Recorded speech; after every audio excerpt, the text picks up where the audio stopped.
ये सक्सेस नापसंदीदा चीजें करनी पड़ेंगी। सुबह उठना नापसंदीदा है, रजाई छोड़ना नापसंदीदा है, रात को 12 बजे फोन इंस्टा बंद करके फोन साइड पर रखना नापसंदीदा है। Right right right.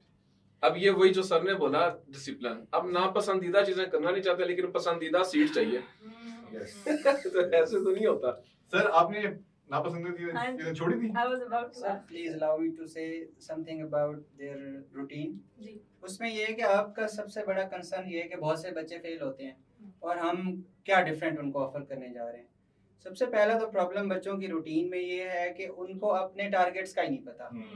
कोई मतलब बहुत कम बच्चे होंगे जो साल में अपने टारगेट्स को डिवाइड करते हैं कि क्या क्या मैंने अचीव करना है।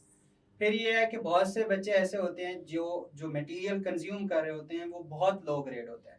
एग्जामिनर की नज़र में उसकी कोई वर्थ नहीं है, तो दीज आर दो students that and up in failure, या फिर इतने पुअर स्कोर्स लेते हैं कि वो एलोकेट नहीं हो पाते। तो राइट मटेरियल बहुत इंपॉर्टेंट है।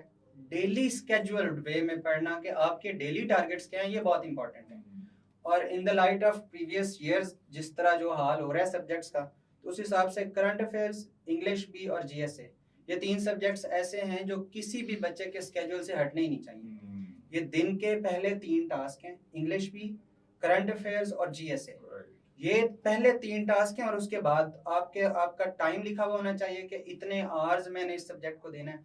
जो बच्चा स्केड्यूल्ड वे में पढ़ता है उसको पता होता है, वो एक्टिवली अपनी प्रोग्रेस को मॉनिटर कर रहा होता है, उसको पता होता है मैंने क्या खत्म कर लिया है, कितना मेरा रहता है, कितना मेरे पास अवेलेबल टाइम है।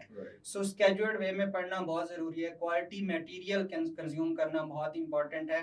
साथ में वो तमाम सब्जेक्ट्स जिनकी रिटन प्रैक्टिस अशद ज़रूरी है, जैसे कि इंग्लिश भी है, जैसे कि एसे है, जैसे कि जीएसए है। आपने ये सब कुछ किया था अपने टाइम? बिल्कुल किया था और ये तमाम लोग करते हैं।